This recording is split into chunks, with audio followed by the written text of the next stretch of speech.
Hello everyone, my name is Surekha Sumanasuriya with the News Center.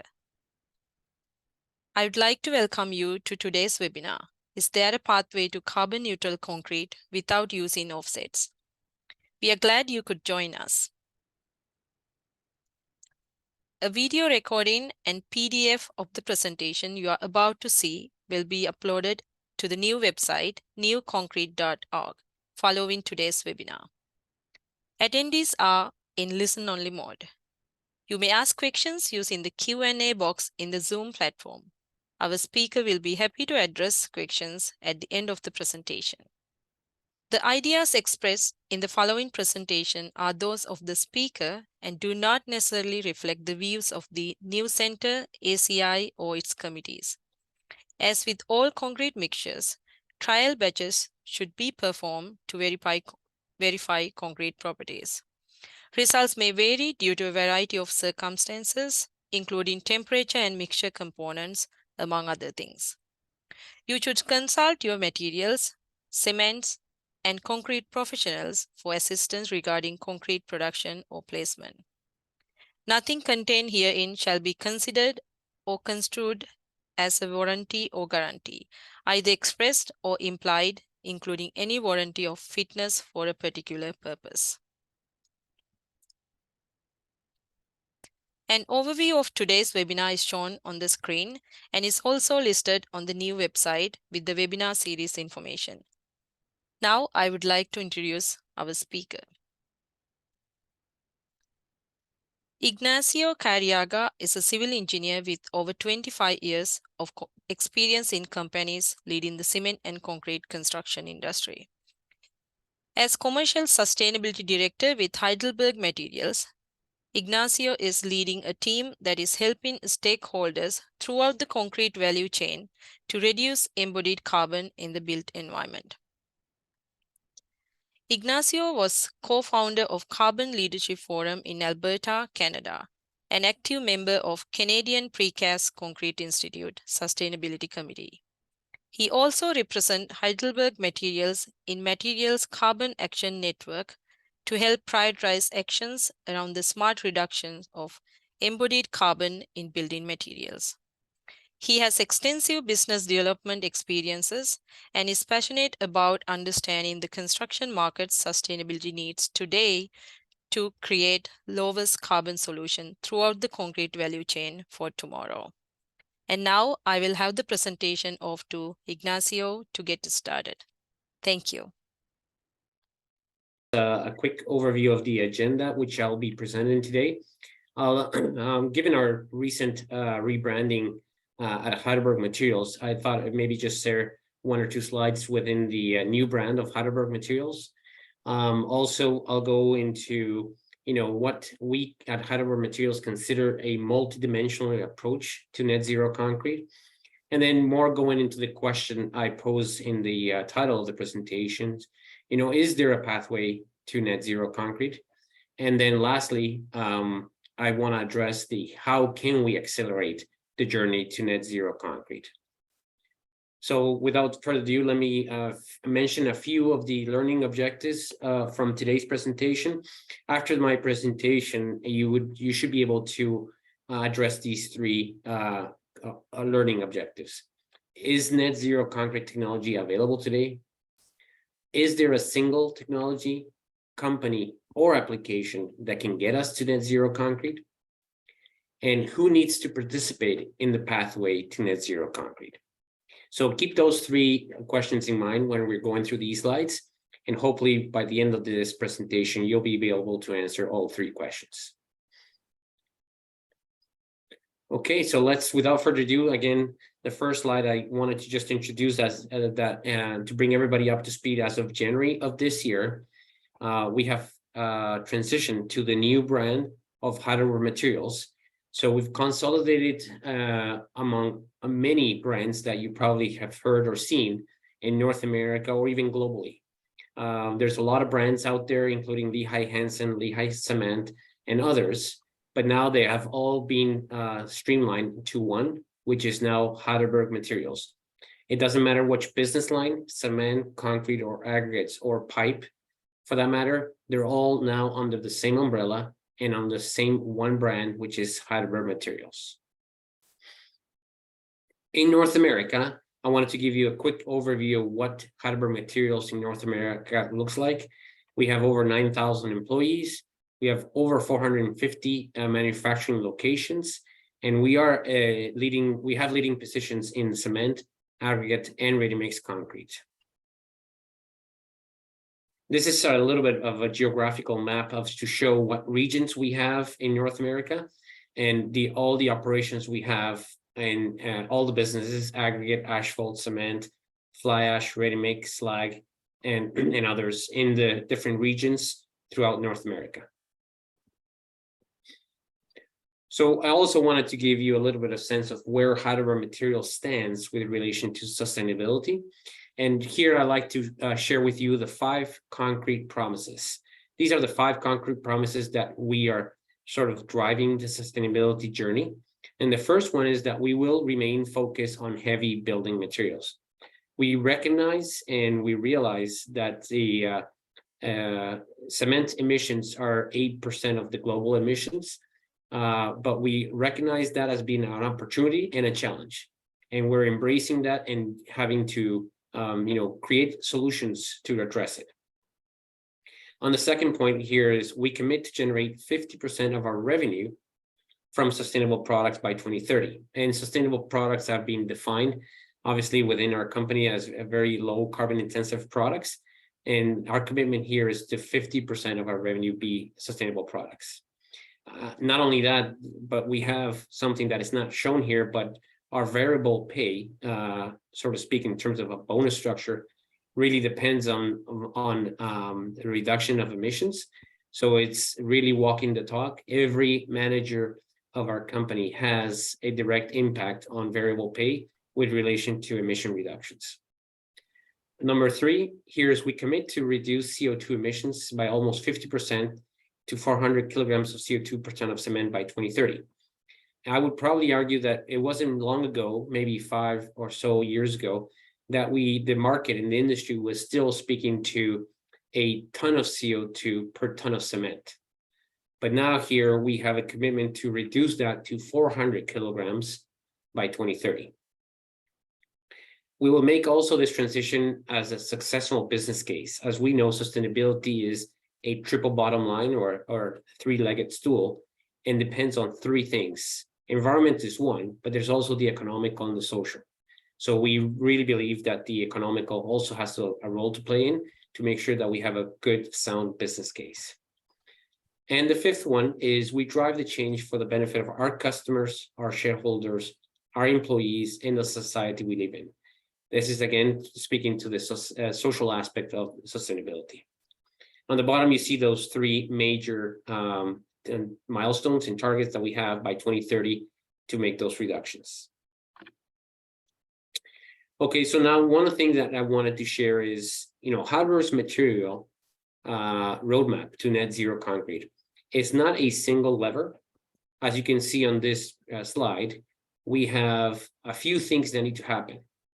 The one thing that I want to really emphasize is not any one of these items here, the 4 items that we have between innovative products and technologies, circular economy, carbon capture, utilization, and storage, and natural carbonation. None of these alone could get us to carbon neutrality. And the important aspect here, the takeaway here is you'll need all 4 elements firing up in all cylinders to make sure that we can actually achieve carbon neutrality.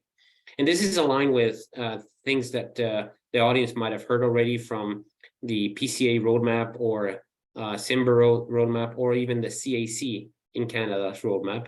They all speak consistently and consequently around the 5 C's. This is no different. In all these things, we address the clinker, the cement, the concrete, the construction, and carbonation. So this is in alignment with all those 5 C's, but spread out in different things within innovation and product technologies. Examples of these innovative product technologies are the PLCs that you have seen and heard about throughout North America, not only from us, but industry-wide. Everybody's, I would say that they have raced into the challenge and and have created PLC cements. And we're very happy and proud of the industry as a whole to be advancing so fast on the PLC journey. We also looking at innovative technologies to reduce carbon by creating alternative fuels to displace fossil fuels, and ultimately also started with carbon capture projects, which I'll be addressing here in more detail. A great segue to talk about the path, we believe, a path to carbon-free cement, which will lead to net zero concrete. This is the carbon capture utilization storage project in Edmonton, Alberta, in Canada, which will be first in North America to create a carbon-free cement, a carbon-free concrete without using offsets. And it'll be the first one to achieve 1 million tons of CO2 annually reduction. It'll be operational in 2026 and by late 2026 or early 2027. So what I'd like to do now is maybe share a video which highlights in very high level how this CCUS will be operational and how would it work.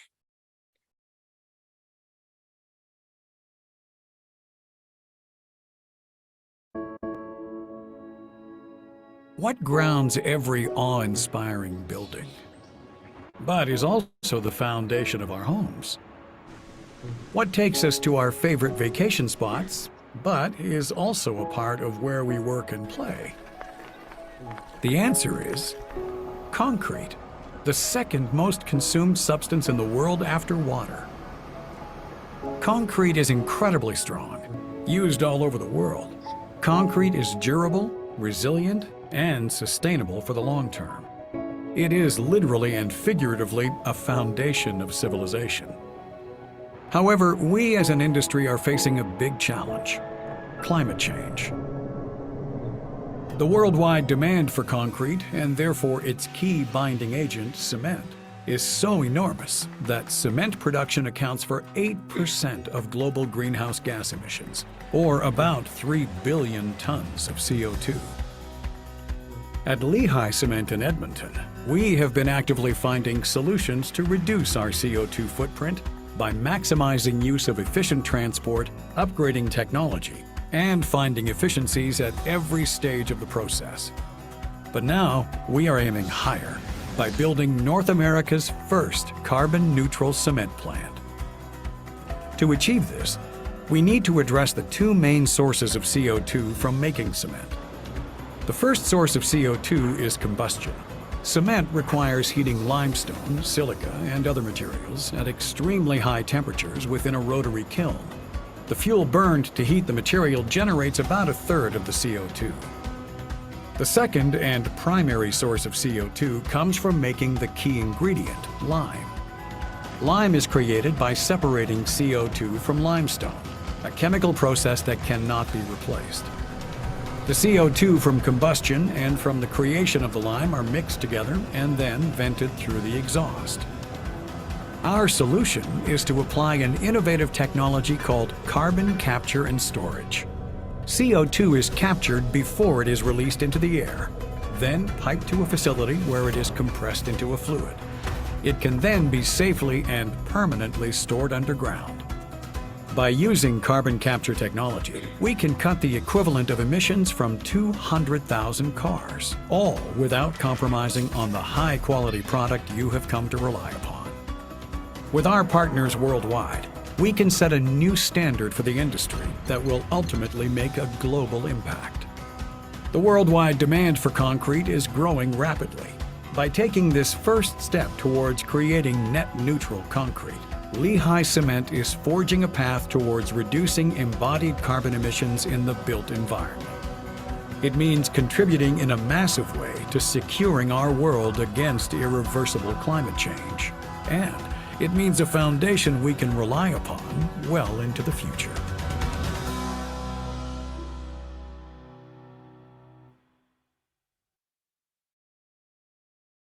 Okay. Perfect. Can you just confirm that we're still, you see my slide now?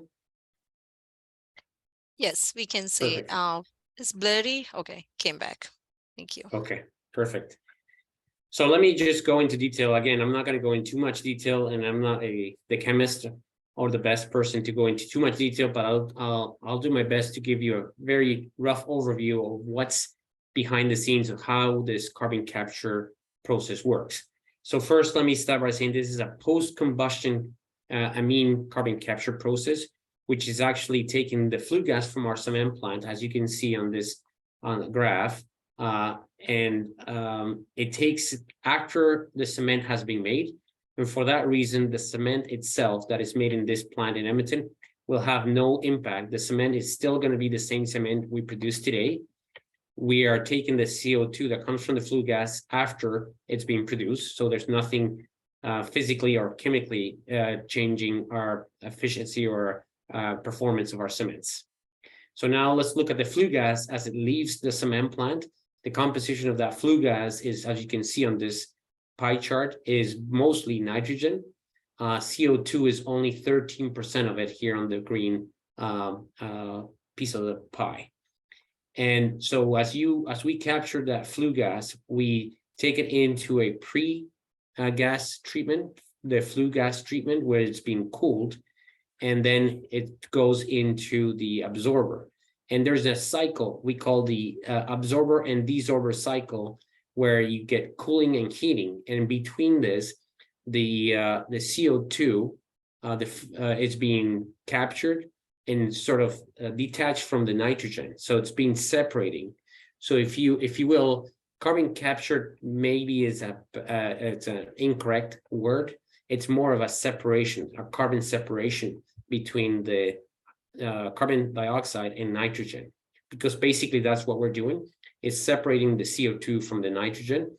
Nitrogen is released into the air without a problem because that's purely moisture.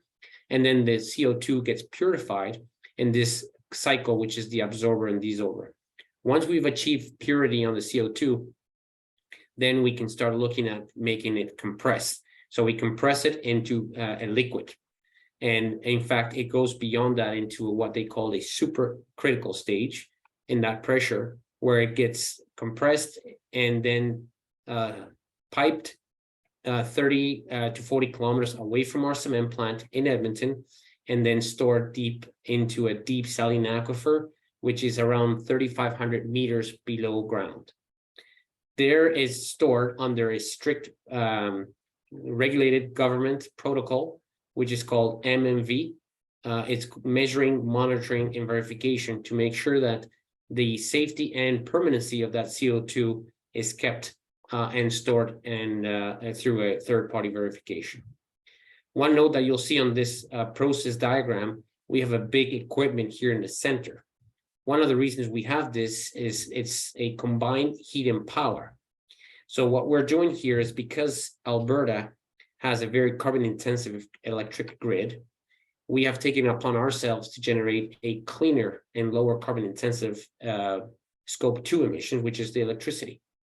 With this, we are going to be burning gas to create our own energy, and this energy and electricity would be generated at an order of magnitude less intensive than what the grid can provide today. So in essence, we're creating enough heat and electricity to supply the heat for this cycle that we see on the amine system, and electricity to supply back to the cement plant and to use within the carbon capture plant. So at the end of the day, any gas, any natural gas that we burn to fuel these turbines will also be captured in this process. So at the end of the day, the carbon capture process captures emissions from the cement plant and from also our power plant, to make sure that we are creating the least amount of emissions in this process. Okay. And at the output, as you can see, there's going to be two outputs. One, the cement plant will generate what we believe is a carbon-free cement.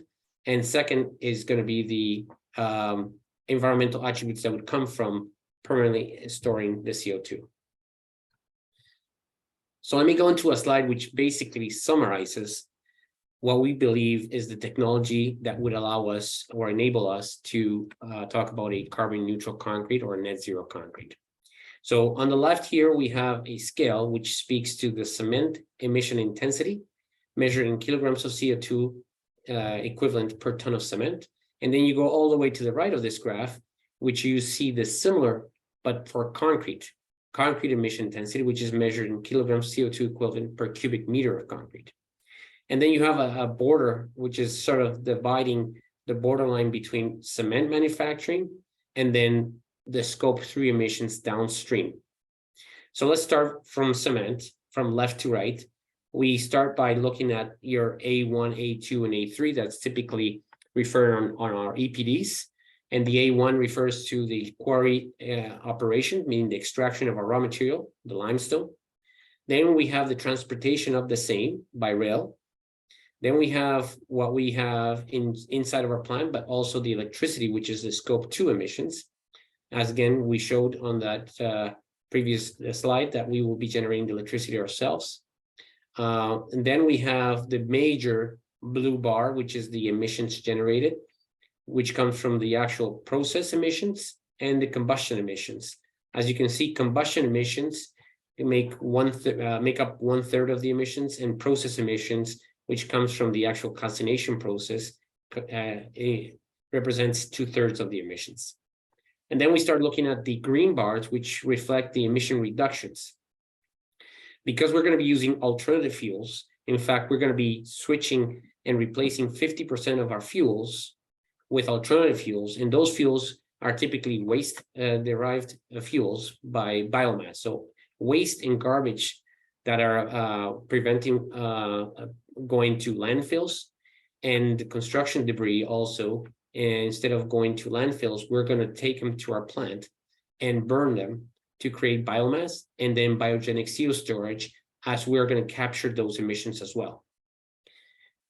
In addition to that, we're going to have the benefit of the actual carbon capture process, which will get us, as you can see from this graph, to below zero, to a point what we believe is not verified until it's operational. But for now, we're projecting to be on a point where we can call a carbon negative cement.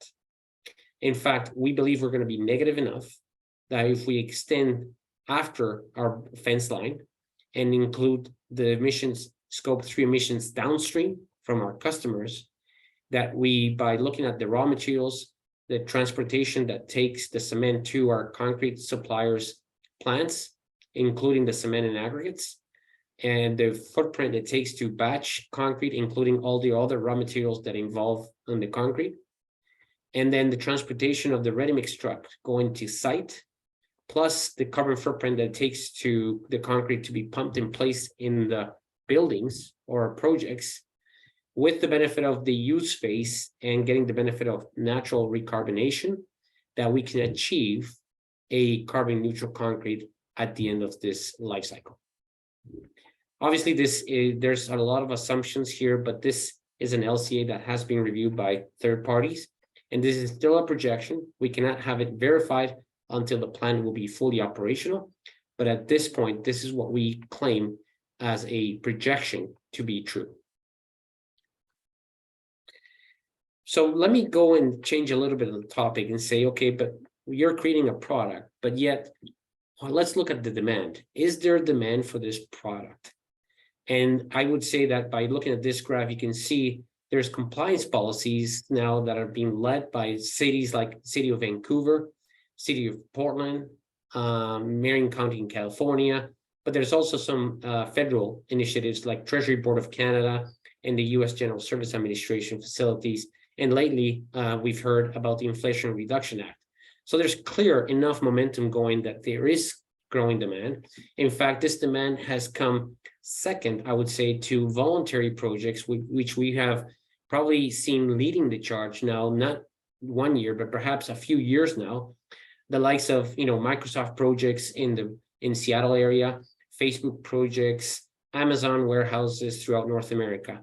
So these are voluntary projects which are being examples of construction specifications requiring a reduction of embodied carbon. So the question is, is there enough demand even today, both compliance and voluntarily? What I would argue to say that yes, it started. It's not everywhere yet. but I would argue that at this point, it is not enough. So what needs to change for us to really accelerate new clean technology to the finish line? And this is what I wanted to spend some time in. Maybe I want to call maybe that slide that I refer to as call to action. And that we probably have a role, in a bigger role that we think in this. And it's all to do with education. I think it's very important for us in the industry to make sure that the whole concrete value chain in the building sector is educated on what needs to happen. We need to also do some advocacy work. There's still, for the demand to be fully in place and to eventually reach a ultimate building code change for embodied carbon reduction, there's a lot of things that need to happen, including cement PCRs. And there's cement PCRs in North America, and there's ones in Europe. I would argue that the first thing that we need to do is make sure that we have a one source of PCRs globally that is consistent across wherever you are. And at this point, we still see a lot of similarities, but they're not the same. So that's one thing that we should maybe start looking at. Building codes. Again, the ultimate goal is to generate enough demand that everybody doesn't have the option, that everybody has to be abiding by a building code, and that the building code would eventually include language around embodied carbon reductions. Collaborative design. And there's, I mean, obviously, examples of what the benefits are when you start looking at integrated design process and being collaborative about addressing and creating solutions. But it does, you know, it can't start from the manufacturing perspective. It has to start from the owner and the owner's representative's perspective. They have to start pulling more on us as manufacturers, and I would say material experts, in helping them through the design phase so that we can come up with the most attractive, economic, but yet achievable solution for the owner and ultimately for the project. That includes a lot of education. One of the things that I would give an example of, every time that you have a new product that you want to introduce into the market, the first thing that the business development team has to do is understand the need in the market. Once you understand that need in the market, you go back to your your company or your team to create a solution. And once you've developed a solution that clearly has a need, then you can commercialize it. In this case, with new clean technology, it's no different. The only difference I would say is that when you go to market and understand the need, in most markets right now in North America, the demand is not there. As I alluded to in my previous slides, the map shows some examples, but it's not entirely there. So how do you create a demand for a new product when there's not enough demand? And that's where the challenge lies. How do we accelerate clean technology? How do we accelerate net zero concrete? It's not the technology. It's in all the work that we have to do to make sure that, the education is there, advocacy is there, and the owners have enough interest to create a pool from manufacturers with clean technology. So again, the question for the title on this presentation was, is there a pathway to net zero concrete? And I think we can all see that there's examples of technology being there. So what's missing? So technology is here and it's ready. The question is, are you? I'd like to maybe stop there and see if there's any questions. I wanted to really spend some time to answer any questions and start the dialogue. So let me turn it back to you to see if there's any questions. One of the things that I will add to the slides, which I didn't include here today, is I get a lot of questions around the permanency and safety of that CO2 storage. There are some data, a lot of data, in fact, decades of data to show the permanency of this. And the safety of this. And so we're partnering with a company called Enbridge in Canada, which will be taking the CO2 from our fence line into a pipeline and then into final storage. And they've given us some slides, which include some data, some historical data on the safety and some examples of projects now, not only in North America, not only Canada, but globally, of how they can prove, and they have done some measuring, monitoring, verification to show that there's decades of this process being done and with no consequences to it. Ignacio, we have one question. I think you already mentioned that, but one of the attendees wondering when this plant is anticipated to be online. Great question. Emily, to your question, is there right now, the project has gone to and completed the feasibility study. We have gotten some funding from the government of Alberta to complete that study. And successfully, that study has highlighted some things that we needed to address. And an example of that is that combined heat and power. We needed to address the high intensity electricity and the scope 2 emissions that we were still getting, regardless of having a carbon capture operation. So part of that study was very useful in that we generated a solution to that issue. And now we are past the feasibility study, and we have gotten approval from Heidelberg's Materials board of directors to proceed with FEED. That's what we call front-end engineering and design. So that's basically the final design of the project. But because we want to fast track this project, and Heidelberg Materials feels very highly and strongly about getting this project to the finish line, that project includes some pre-procurement. So we can get some long lead items, heavy equipment, the technology of carbon capture to start being manufactured as we proceed on the final design, so that we can start construction in 2024 and ultimately be operational late 2026 and fully in 2027. Thank you. We got two more questions. The first one, are there major competitors that are going with a similar low carbon cement production that will allow owners to source so that owners can get competitive bids? Absolutely. And again, the fact that we've highlighted an example within Heidelberg Materials doesn't mean that we're going to, there's a lesson learned from every project that you do. And part of our, willingness to move forward with these projects are also to share lessons learned with industry. There are other cement producers that have also announced projects. We believe we're the first ones out of the gate, and hence the first one to be operational. But there are other ones that are being announced in North America. In Europe, Heidelberg Materials has also announced and has another project that is, farther ahead of ours in Edmonton, and that's in Norway, the Brevik project. That's already in construction and should be operational in 2025.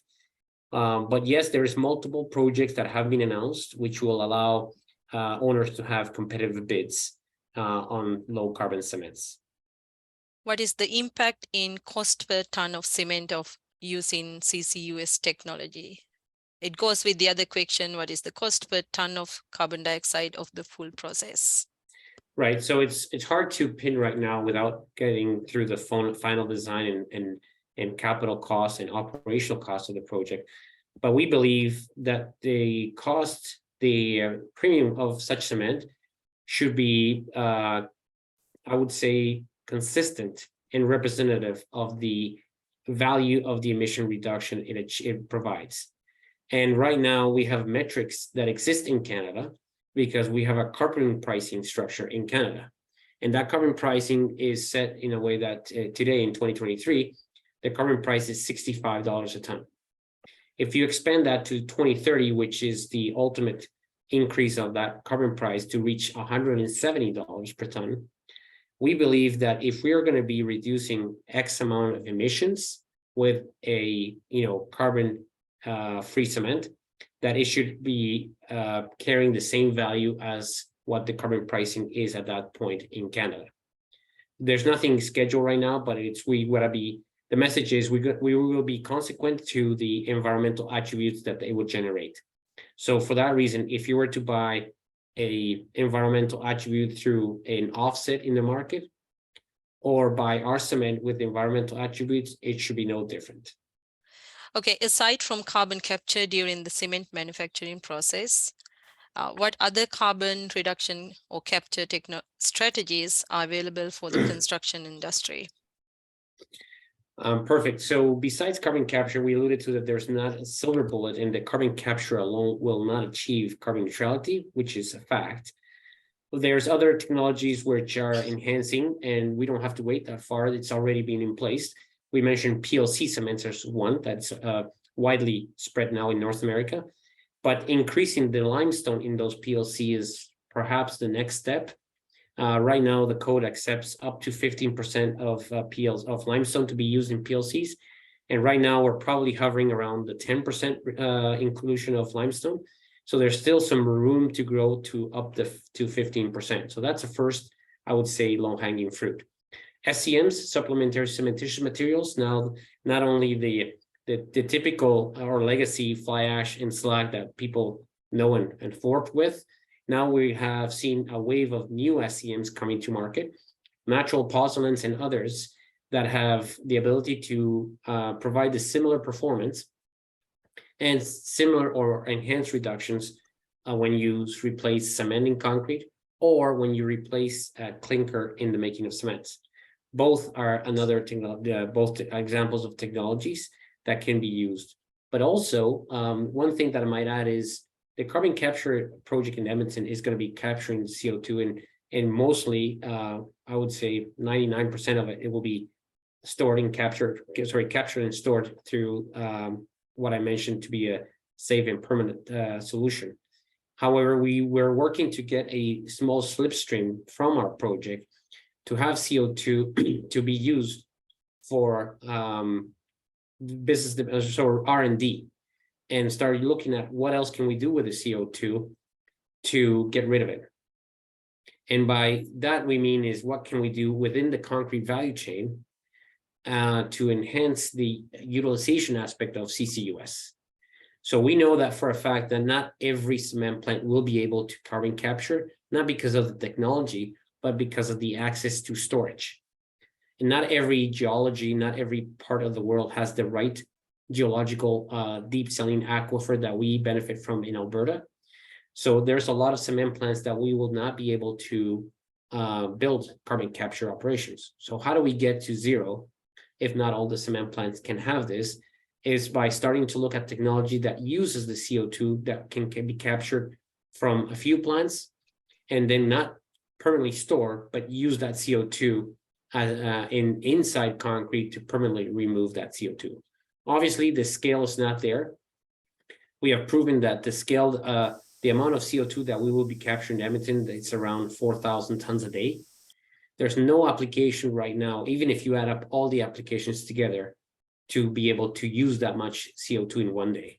So we need to make sure that the scales are aligned. And for that, there's more development and enhancement that needs to happen. So those are a few examples that we're, not only us, but the whole industry is working on. It's great, Ignacio. I think you already answered the question that was, I mean, we got two questions about that. Can you explain any challenges to store carbon emissions from the cement production? And also, is it always possible to make the capture of CO2 underground? In other words, is this technology applicable in other cement plants that are located in other locations around the world? I know you already explained. I don't know whether you can add more to these questions. Yeah, and again, it's not only referred to, and I want to get it straight. This is not only about Heidelberg Materials. I mean, I think we're arguably, and I might be biased, we are leading the conversation and the path on using CCUS. But in fact, there's other companies that are doing similar things. But there's that same limitation that we have is the ability to access storage space. In the US, there are some that they're working. We have other plants ourselves in Heidelberg Materials that have started to look at feasibility studies to do the carbon capture plants in the US. Our Mitchell plant in Indiana is one of them, but there are also other competitors that are doing the same throughout US. But it's the fact that there's not enough deep saline aquifers right now, or at least have been studied enough that we can use all that. Every cement plant can be connected to a deep saline aquifer. And that's I guess that the challenge for the next decade or so is finding the right storage location that offers safety and permanency of that CO2. In the meantime, also working on different technologies that can take the CO2 and also permanently remove. And one of the things is I'm sure that my email address can be posted, will be posted on the slides too. If you wish to engage in more conversations or have any further questions or future questions, I'm happy to answer them, and you have my contact information. Yes, Ignacio, if you can show the last slide, it has information about new website. Sure. Let me see. Perfect. You see the slide? Yes. Okay, we got one more. We have two more questions. Okay. Ignacio, you have time? Yeah, go ahead. How geopolymer concrete technology can help achieve net zero targets? Geopolymer. Well, I'm not the expert in geopolymer, but I believe it's using a binder that is not cement. And it's mostly using polymers to substitute the binder, which is cement. I believe they have made great strides in that technology.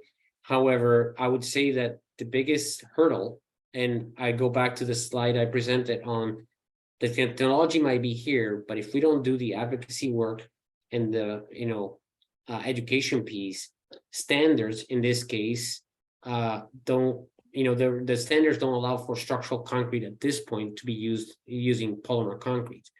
So what needs to change if in fact polymer concrete is a solution that is feasibly structurally, it meets the performance requirements that the standards have today?